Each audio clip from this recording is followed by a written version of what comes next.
Olá, estamos começando mais uma edição do Jornal NB News. Participe do nosso chat ao vivo e deixa aí nos comentários de que lugar do Brasil ou do mundo você nos assiste. Hoje eu vou te fazer um desafio diferente, deixa aí nos comentários também qual foi a notícia inacreditável desta semana na sua opinião. E vamos aos nossos destaques. Jagunços de ditador, diz Gustavo Gayer após operação da Polícia Federal. Decisões monocráticas de ministros do Supremo estão na mira da Câmara. Ex-mulher denuncia Arthur Lira na Corte Interamericana de Direitos Humanos. Tudo isso e muito mais você acompanha a partir de agora. O deputado federal Gustavo Gayer chamou policiais federais de jagunços de ditador e disse que ficou sabendo das acusações que resultaram em buscas e apreensões relacionadas a ele por meio da imprensa. Abre aspas, 2 dias antes da eleição de segundo turno, do qual meu grupo e candidato participa em Goiânia, acordei às 6 da manhã com minha porta sendo esmurrada pela Polícia Federal. Ainda, segundo o deputado, a operação, às vésperas da eleição, é para prejudicar Fred Rodrigues, o candidato apoiado por ele, que concorre à Prefeitura de Goiânia no próximo domingo. Em um segundo vídeo, gravado por Gustavo Gayer e publicado em suas redes sociais, ele explicou a acusação de corrupção, desvio de verba de gabinete, formação de quadrilha e peculato. Vamos lá. O MOCIP, uma associação, uma ONG, uma associação não governamental chamada IDIASE, de acordo com a imprensa e de acordo com o Alexandre de Moraes, essa IDIASE ela foi fraudada ou se usou documentos fraudados para serem formadas. Aí vem o detalhe. Essas crianças ou essa fraude que eles estão falando é do conselho anterior ao novo conselho dela. Então esse conselho anterior, lá de 2003, parece que teve realmente essas pessoas que não têm idade para ter assinado a formação dessa OCIP. O conselho de agora é totalmente diferente. A verba que eu iria destinar nem foi destinada. Olha que curioso, não houve transferência de dinheiro público nenhum para essa empresa. A verba que seria destinada seria para a empresa do conselho que é agora. E o que é essa empresa? Não, OCIP, O objetivo dela é fomentar a criação de novas associações e grupos que defendam a bandeira da direita. Então existem muitas, por exemplo, mulheres que cuidam de cachorros, de crianças, grupos que ajudam pessoas de rua, que precisa formar uma organização, uma associação, para que ela possa receber verba e daí poder ajudar mais pessoas. Esse era o objetivo dessa OCIP. E aí eles estão pegando um trem de 2003 e querendo colocar em cima de mim. 20 anos atrás. Como se eu tivesse alguma coisa a ver com isso. Sobre a acusação de usar verba de gabinete para pagar o aluguel de sua escola de inglês, o deputado explicou que a escola deixou de funcionar presencialmente, passando a operar apenas online desde a pandemia. E já que não existia mais qualquer trabalho presencial da empresa, o local passou a ser usado como escritório político de Gayer. Quando eu transformei isso aqui em escritório político, eu não mudei o contrato social antigo da época que era escola, porque a escola já estava online há mais de 2 anos. Mais de 2 anos. Depois de alguns meses, eu percebi isso e mudei o endereço do CNPJ para a escola online. O deputado também explicou sobre uma loja virtual que, segundo ele, não foi bem sucedida e por isso já não existe mais. Só isso, é um perfil no Instagram de venda de camiseta e adesivo contra o Lula. É o Desfaz o L, que a imprensa está falando que é uma empresa que eu criei para desvio de verba. Essa empresa nunca nem sequer teve local físico para ela. O único local físico que a gente colocou, e aí eu vou entrar no motivo de eu ter sido recebido da Polícia Federal, foi no endereço de um cara que trabalhou comigo muito tempo atrás e lá ficava o estoque. Então, no contrato social ficava o endereço dele. O nome dele é João Paulo. E João Paulo está preso. Agora eu quero falar uma coisa séria com vocês. O João Paulo é um cara que sempre ajudou a gente nas manifestações, na campanha. Ele estava no 8 de janeiro. Contra a minha ciência, eu não sabia que ele tinha ido para lá. Ele foi pro 8 de janeiro e ele foi preso. Quando ele foi preso? 15 de agosto de 2023, ele foi preso pelo 8 de janeiro. Só que, no mês de março e abril de 2023, ele tinha criado uma empresa que chama Goiás Online e essa empresa prestava serviço para mim como divulgação de ação parlamentar e cuidava da Facebook, respondia a galera no DM, no Facebook, criava alguns cards.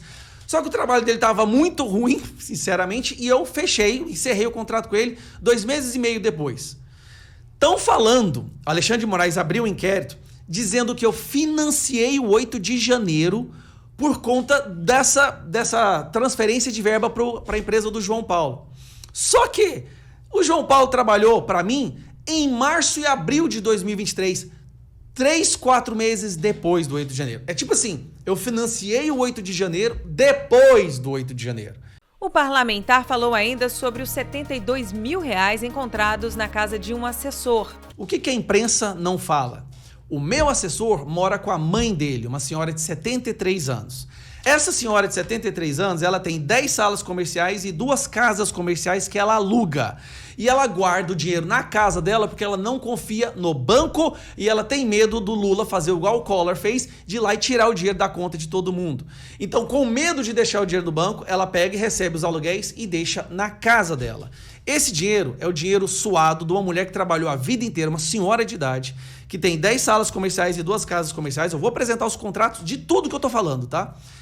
Ela recebe o dinheiro e guarda na casa dela com medo do banco levar.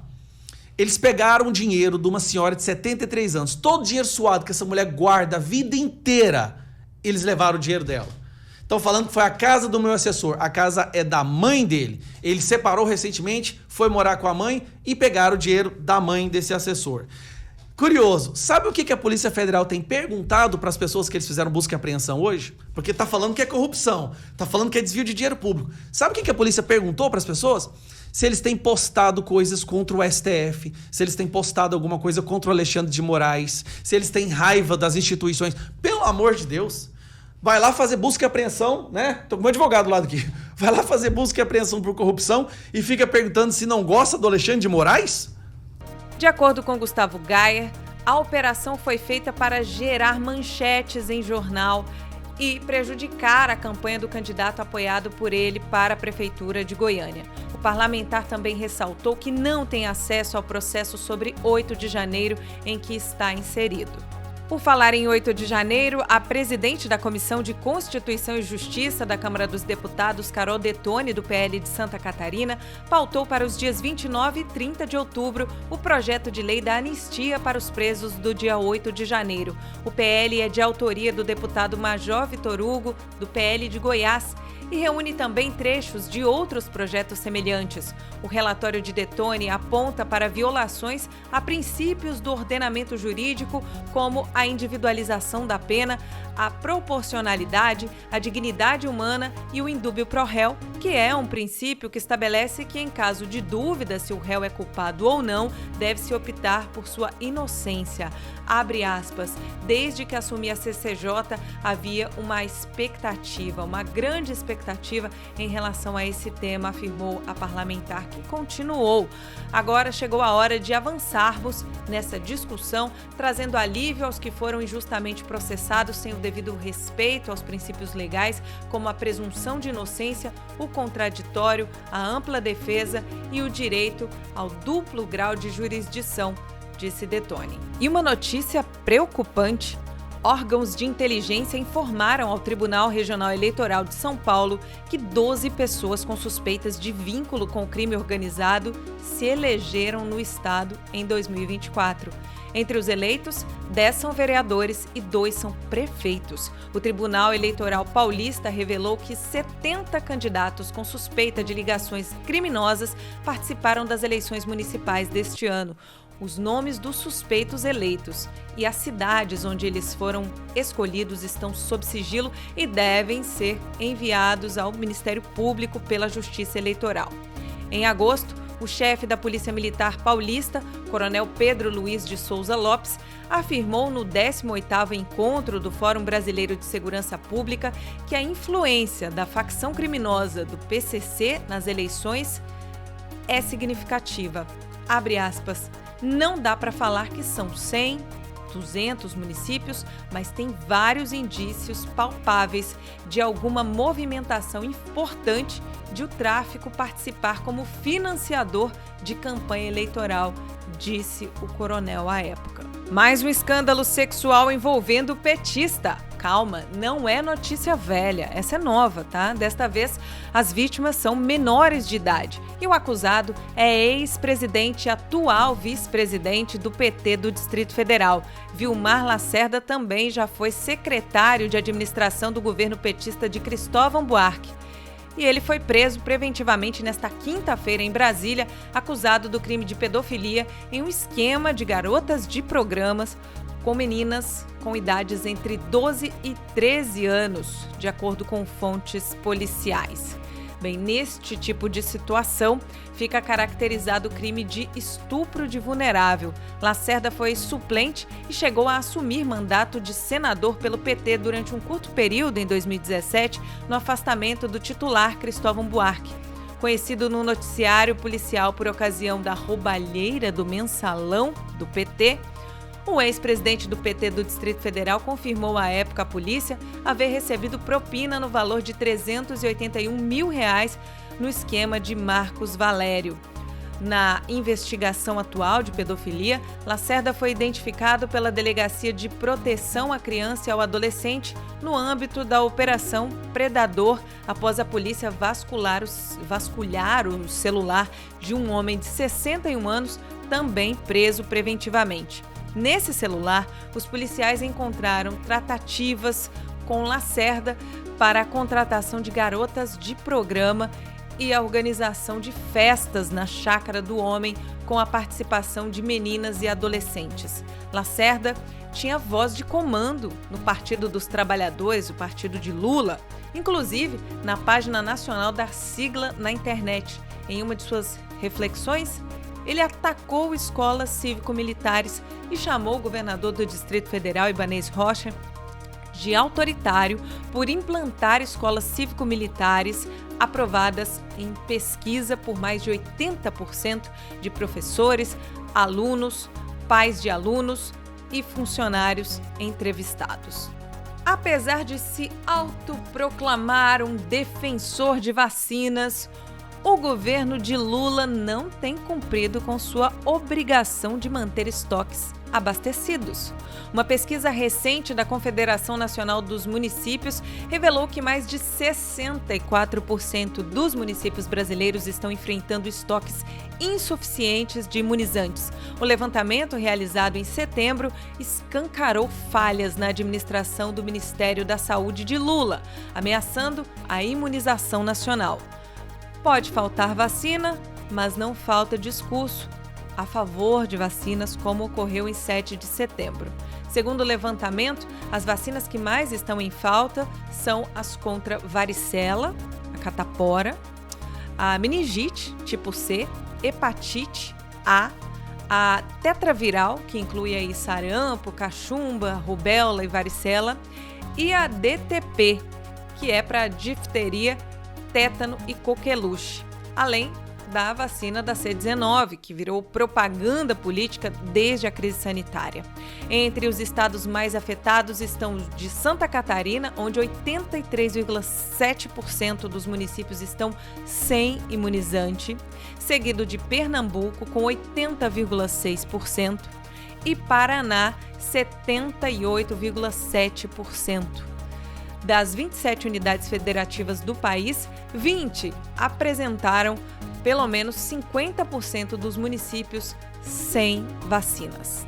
Um levantamento do Poder 360 mostra que de janeiro a junho deste ano, o STF tomou 52.066 decisões.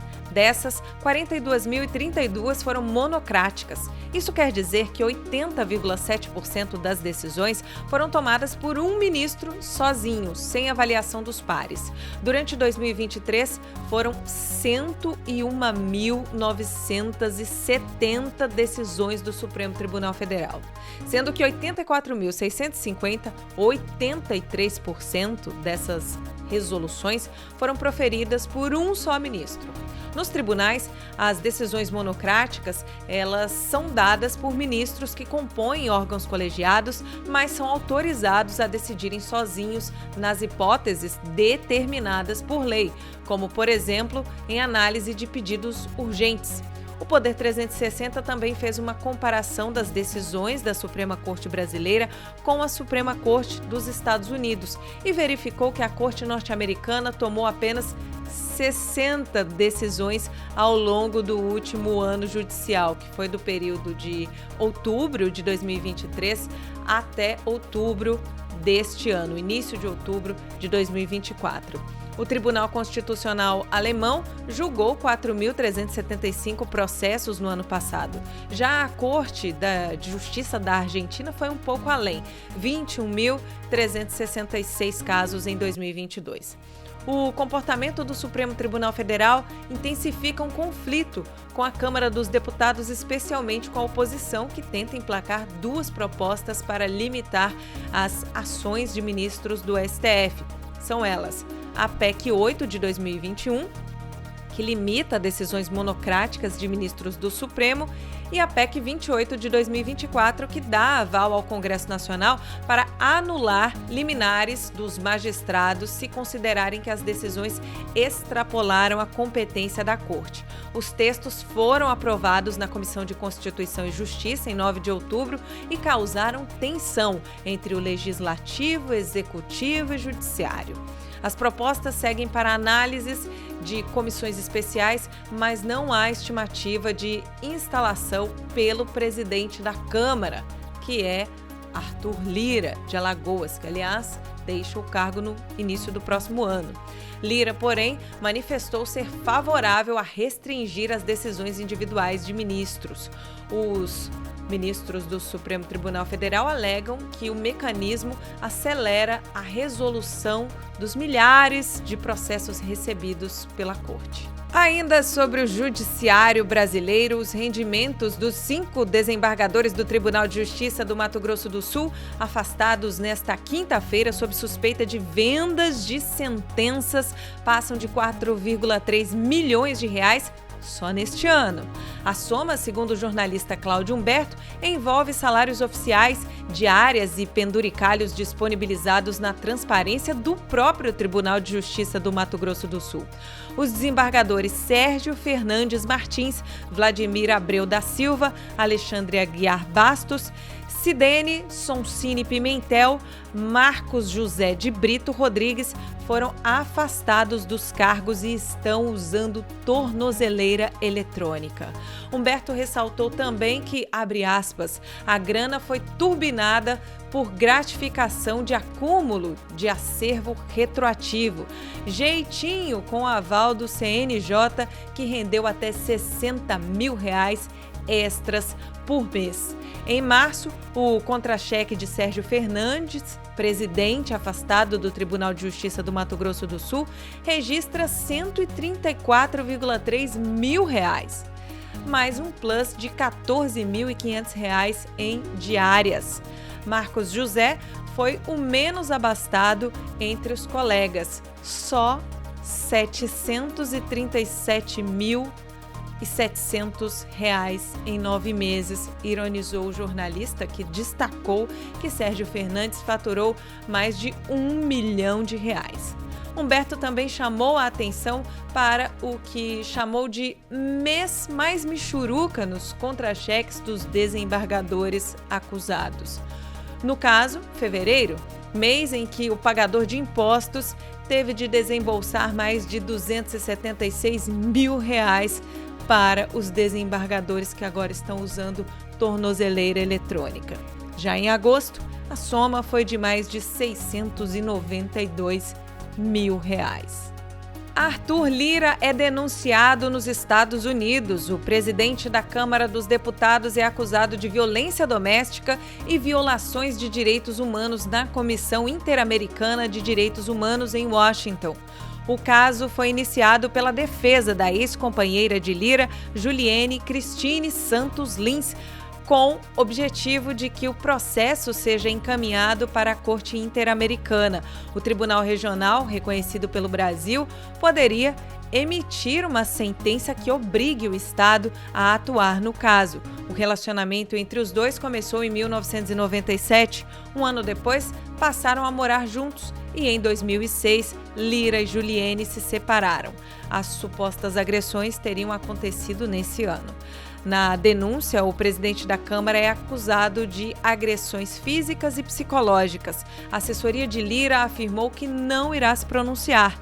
Nos bastidores, o presidente da Câmara diz que a ex sempre reedita acusações em época de eleição. A emissora Fox News encontrou os 2 jovens que exaltaram Jesus durante um comício de Kamala Harris no dia 17 de outubro no estado do Wisconsin.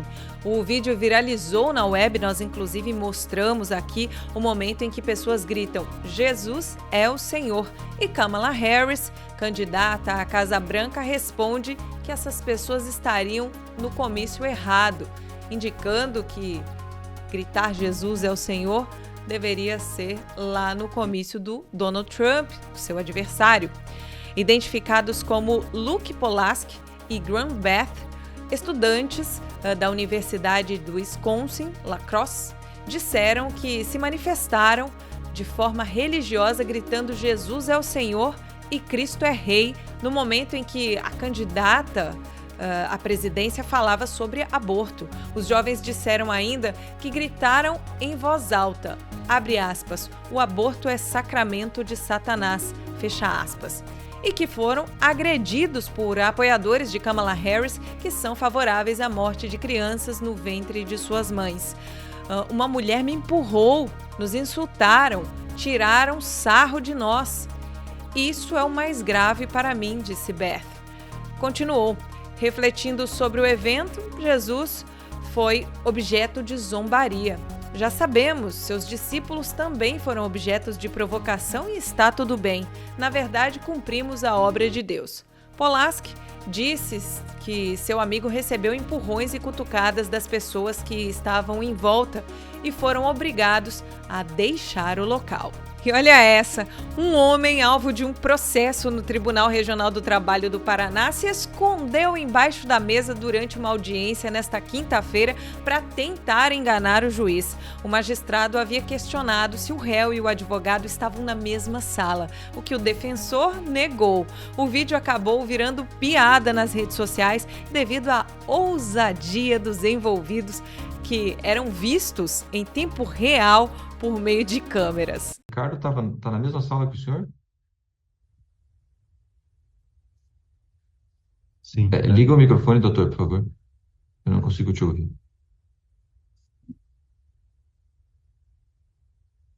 Doutor, pode ligar o microfone? Eu não estou te escutando. Sim, liguei.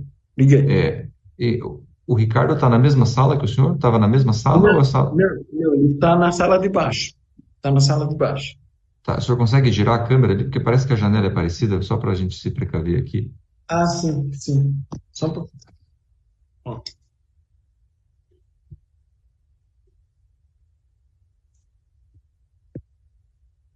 Consegue, não, girar o 360 para a gente ver, doutor?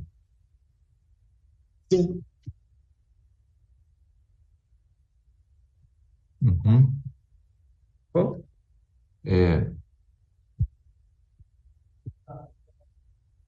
Por que o Ricardo entrou embaixo da mesa ali, doutor?